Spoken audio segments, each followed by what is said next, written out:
네, 안녕하십니까.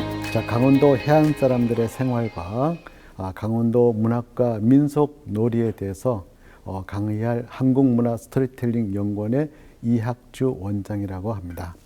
자, 이 강원도 해안 사람들의 오늘 생활을 오늘 먼저 진행할 건데요.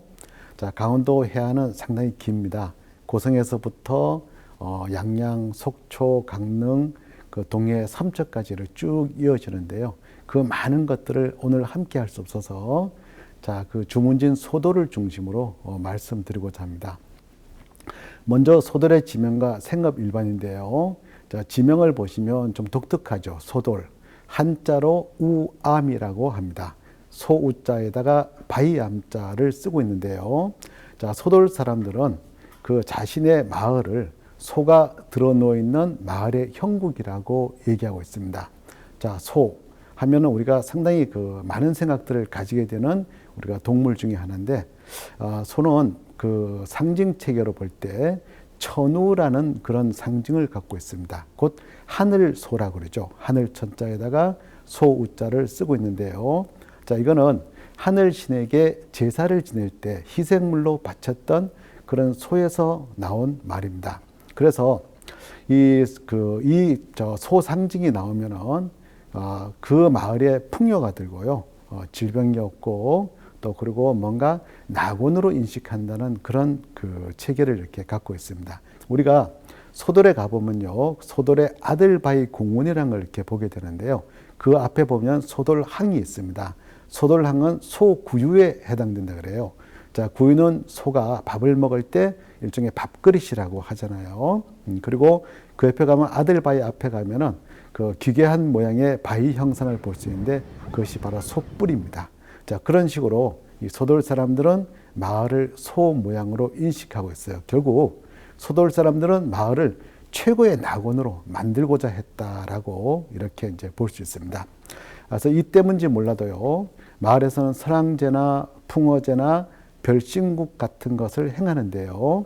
자, 우리가 다른 지역에 가면은 소나 돼지 같은 것을 우리가 제물로 이렇게 바치는데 이 마을에서는 마을이 소 형상이기 때문에 소를 쓰지 않습니다. 그래서 닭을 쓰는 그런 특징을 보여주고 있는 것을 우리가 볼 수 있어요.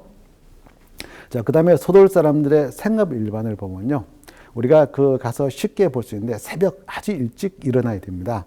일어나면은 소돌 마을 사람들이 가가호에서 다들 준비를 해가지고 그 망망대해에 가서 배를 띄워서 고기잡이를 가는 모습을 아마 볼 수 있을 거예요. 아주 일찍 일어나죠. 그러다가도요, 우리가 고개를 돌려가지고 잠시 육지로 이렇게 바라보면 그 작은 땅떼기, 비탈진 땅떼기에 채소를 심거나 옥수수를 심어가지고 또 이렇게 가꾸는 모습들을 이렇게 볼 수 있습니다. 참, 그러니까 그 바다뿐만 아니라 육지, 그 생업 전반에 걸쳐서 참 열심히 사는 모습들을 우리가 이렇게 볼 수 있습니다. 자, 여기 있는 그 해당화 선앙당이 이렇게 보는데요. 최근에 해당화 선앙당을 새로 이렇게 꾸몄습니다만 제가 그 찍을 때는 이런 모습이었습니다. 자, 이렇게 바닷가에요. 돌인데 돌 위에다가 울타리를 이렇게 치고요. 가운데는 해당화 나무가 신목으로 자리하고 있는 것을 보실 수 있을 거예요. 자, 이거는 전설이 이렇게 있습니다. 이 마을에 사는 그 해씨성을 가진 그 아가씨하고요. 또 고기잡이를 왔던 다른 지역에 그 봉씨성을 가진 그러니까 바닷사람이죠. 같이 만났는데요. 둘이 이렇게 첫눈에 이렇게 반하게 됩니다. 그래서 서로 사랑을 나눴는데 그 당시는요. 이 자유연애를 인정하지 않았어요. 그래가지고요. 동네 사람들의 눈짓에 이렇게 나게 되죠. 그래서 고민하다가 둘이 함께 생을 같이 하자 그래가지고 저 바위에서 둘이 같이 바다로 몸을 이렇게 던집니다. 근데요, 저렇게 두 사람이 바다에 몸을 던지고 난 다음에 마을에 이상한 변화가 오게 돼요. 고기잡이도 안 되고 모든 것들이 다 어때요? 그 악재만, 재앙만 이렇게 끼게 되죠. 그래서 마을 사람들은 생각을 했어요. 아마 그때 해씨 처녀와 그 봉씨 이 난군이 서로 결합을 하지 못해가지고 아마 이렇게 마을에 재앙이 오는가 보다. 그래가지고 마을 사람들은 두 사람들을 인정해주는 그런 제의를 진행하게 됩니다. 그래서 제의를 이렇게 지냈다니까 또 이상한 일이 생겼어요. 갑자기 없던 무슨 나무가 이렇게 가시가 돋친 나무가 솟고 꽃이 피고 하는 것을 이렇게 볼 수 있었죠. 그래서 마을 사람들은 그 나무를요, 해시 처녀가 다시 살아나서 난 나무다 이래가지고요, 해당화라는 이름을 지어줍니다. 바로 해당화의 유래가 되는데요. 근데 해당화가 이렇게 솟아나고 나니까 또 그 봉황새가 날아 들어가지고 왔다 갔다 하는 그런 형상을 이렇게 보게 됐습니다. 자, 그 때문인지 몰라도 여기에서는 저 해당화 선앙당에다가 당집을 짓게 되면요, 금방 없어지는 거예요. 왜냐하면 봉황이 날아들 수가 없기 때문이었죠. 그래서 지금 노천 선앙당으로 남은 그런 원인이 됩니다. 그러니까 지붕이 없는 선앙당으로 이렇게 남게 되죠. 자, 이 선앙당에는 매년 1월 3일과 10월 1일에 아침 5시가 되면요, 새벽 5시가 되면 제의를 지냅니다. 자, 그래서 저기 보이는 금줄을 쳐놓고 선앙당으로 오르는 모습과 5시에 제사를 지내는 모습이에요. 마지막 장면은 충문 및 소지 축원하는 모습인데요. 그래서 마을이 잘 되기를 소지를 태우고 충문을 읽으면서 저렇게 제의가 끝나게 됩니다. 그러니까 이 소돌 사람들이 바다와 함께 하고자 하는 그런 하나가 되는 어떤 장면들 중에 하나다라고 볼 수 있습니다. 자, 이것뿐만이 아닙니다. 소돌 그 사람들은요, 3년에 한 번씩 풍어제와 별신굿을 행하게 되는데요. 2000년도에 지났으니까 2013년, 16년 이렇게 이제 진행이 되겠죠.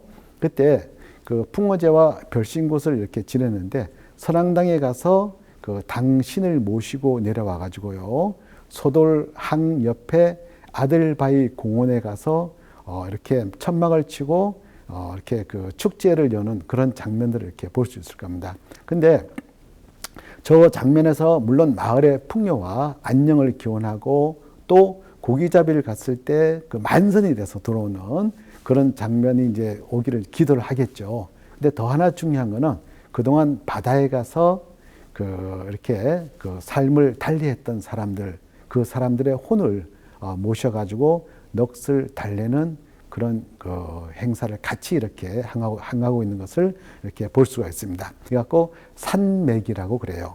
산에 가서 무엇을 먹인다 그래가지고 이제 산매기 또는 산매기 뭐 여러 용어로 이렇게 쓰이는데요.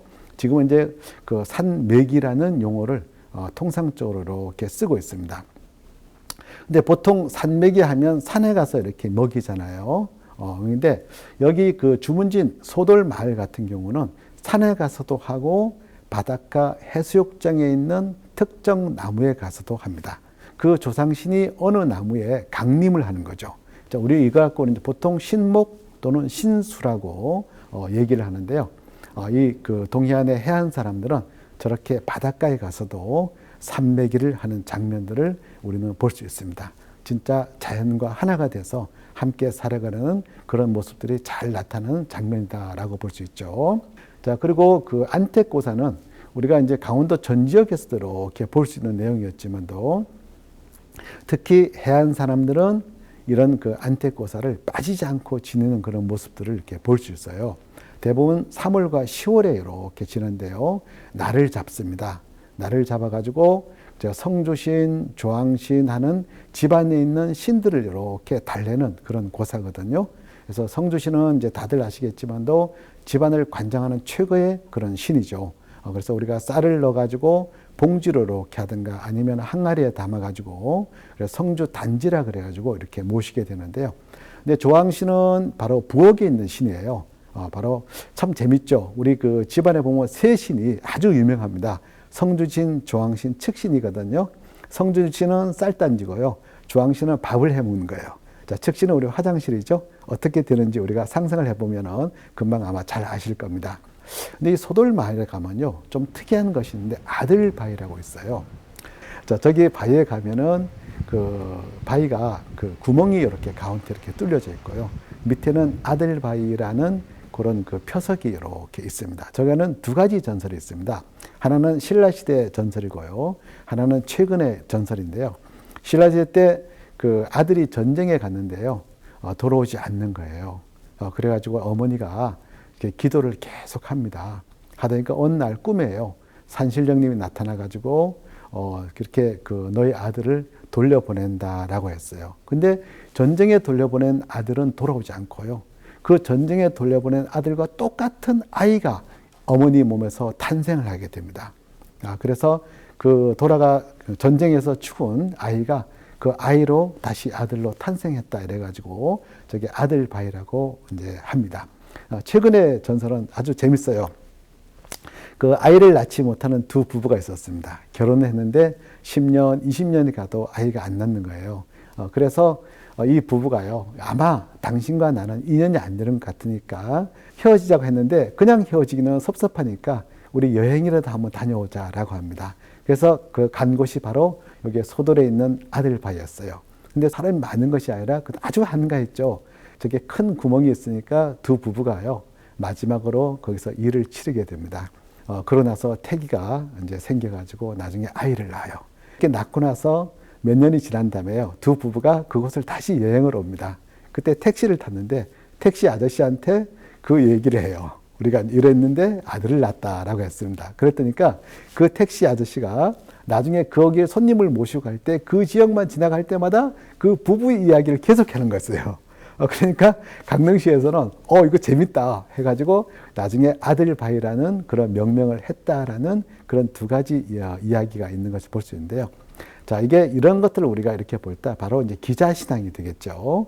이 사람들은 산에 가서 기도를 한 것이 아니라 바로 해안가에 있는 특정한 바위에 가서 자기의 소원을 빌었던 그런 것을 우리가 이제 볼 수 있습니다. 이런 그 소원은요, 또 특히나 이제 해안 사람들을 보니까 백고사에서도 나타납니다.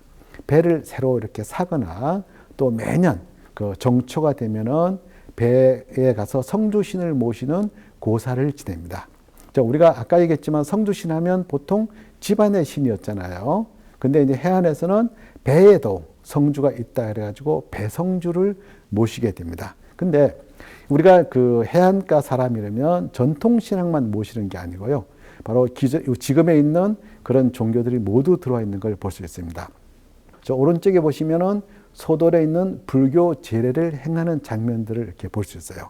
석가탄신일에 이제 우리가 서울에서 보면은 이제 그 연등 행렬을 하는 걸 볼 수 있는데요. 그와 같은 연등 행렬을 이 소돌에서도 주문진에서도 같이 행하고 있고요. 또 천주교 신앙이 이렇게 자리 잡고 있고 개신교 신앙까지 해가지고요, 많은 신앙들이 함께 들어와 있는 장면들을 이렇게 볼 수 있습니다.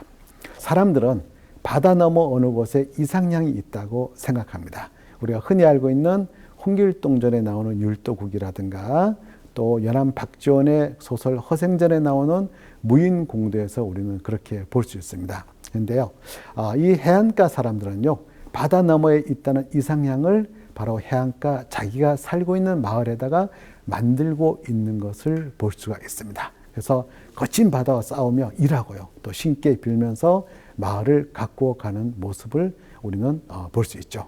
자, 지금까지 우리 동해안 해안 사람들의 생활에 대해서 함께 해봤습니다. 동해안 전체를 하지 못하고 소돌항을 표본으로 했는데요. 어느 말이나 이 소돌과 같은 그런 장면들을 속에서 삶을 영위해 가는 것들을 우리는 볼 수 있습니다. 고맙습니다.